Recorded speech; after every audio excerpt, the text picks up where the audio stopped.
When I sing, I don't want them to see that my face is black.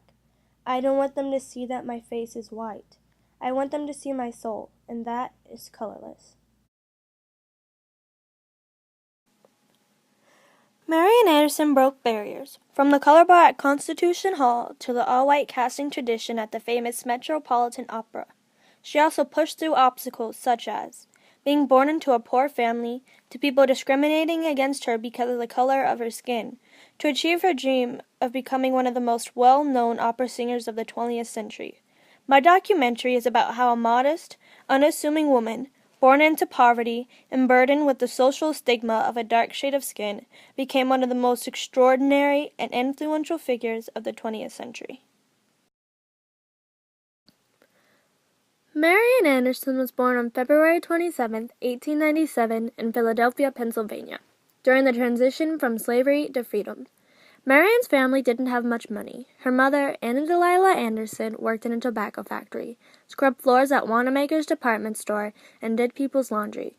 Marian's father, John Anderson, was a hard worker, but like most black men of his day, he had little education, so there weren't many jobs available for him. He ended up working at the Reading Railroad Terminal in central Philadelphia, working long hours for low pay. He sold ice, performed a variety of odd jobs, some which were dangerous, and shoveled coal. Some people say he was a small-time liquor dealer as well, but even doing all of this, his total income did not amount to much. Marian displayed a fondness for music at a very young age. Before she turned 2, she was already singing made-up songs while banging on a toy piano, and by the age of 4, everyone in her family recognized that she had a gift of singing. In 1906, Anderson started to attend an integrated school, the Stanton Grammar School, where roughly half of the students and all of the teachers were white. In 1907, Marian was selected to sing in the People's Chorus. The chorus took her to parts of the city, including some predominantly white neighborhoods. Marian's family was pretty religious and attended the Union Baptist Church, which contained more than 1,000 members. In 1903, just after her 6th birthday, she joined the Union Baptist Junior Choir. The congregation recognized and believed in the talent that Marian displayed so much that they started a Marian Anderson's Future Fund, which would pay for voice lessons with the city's leading voice instructors and support her performances. The fund would also provide Marian with the support she needed after her father's death in 1911. As Marian got older, she attended the South Philadelphia High School for Girls, and her teacher, Dr. Lucy Langdon Wilson, arranged for the famed Italian voice master, Giuseppe Bohetti, to hear her sing. He remembered the first time meeting her so vividly. He said, "At the end of a long, hard day, when I was weary of singers and singing, a tall, calm girl came in and poured out Deep River in the twilight and made me cry." After Marian's vivid visit with Bohetti, she began receiving voice lessons from him.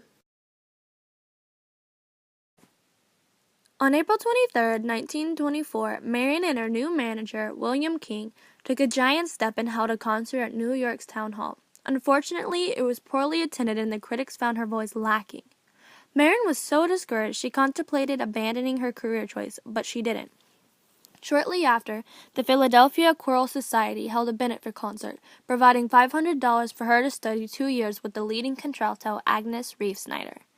In 1925, she entered the Louis-on Stadium competition. She beat 300 rivals and sang in New York's amphitheater with the Philharmonic Orchestra accompanying her.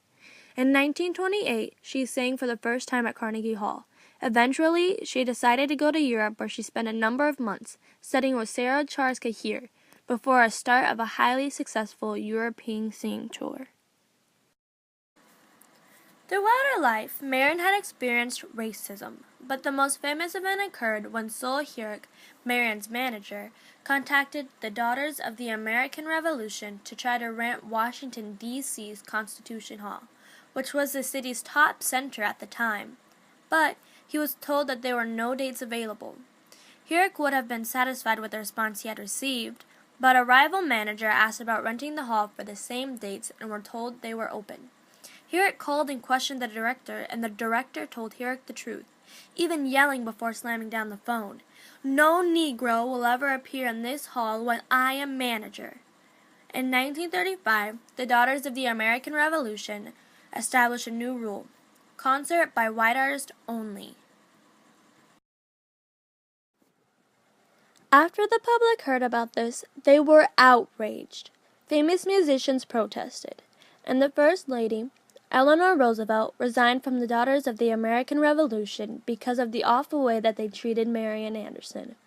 President Roosevelt, along with Herrick and Walter White of the National Association for the Advancement of Colored People, encouraged Secretary of the Interior Harold Ikes to arrange a free concert on the steps of the Lincoln Memorial for Easter Sunday.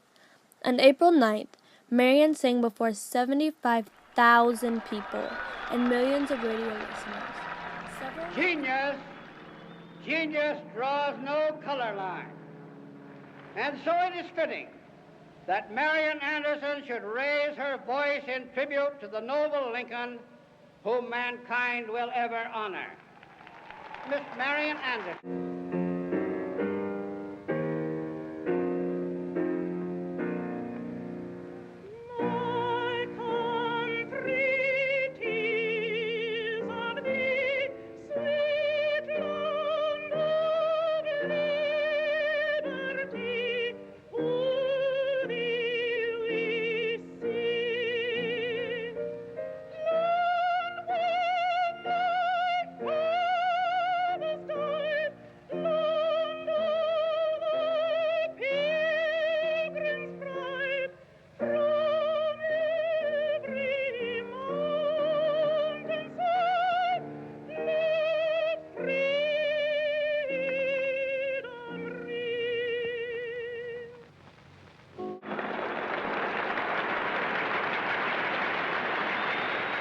In 1965, Marian gave her final performance at Carnegie Hall in New York.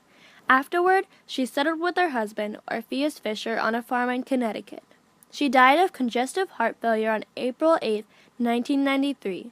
The following June, a memorial service was attended by 2,000 admirers, paid to tribute to the singer whose beautiful voice exposed the country's ugly racial divisions.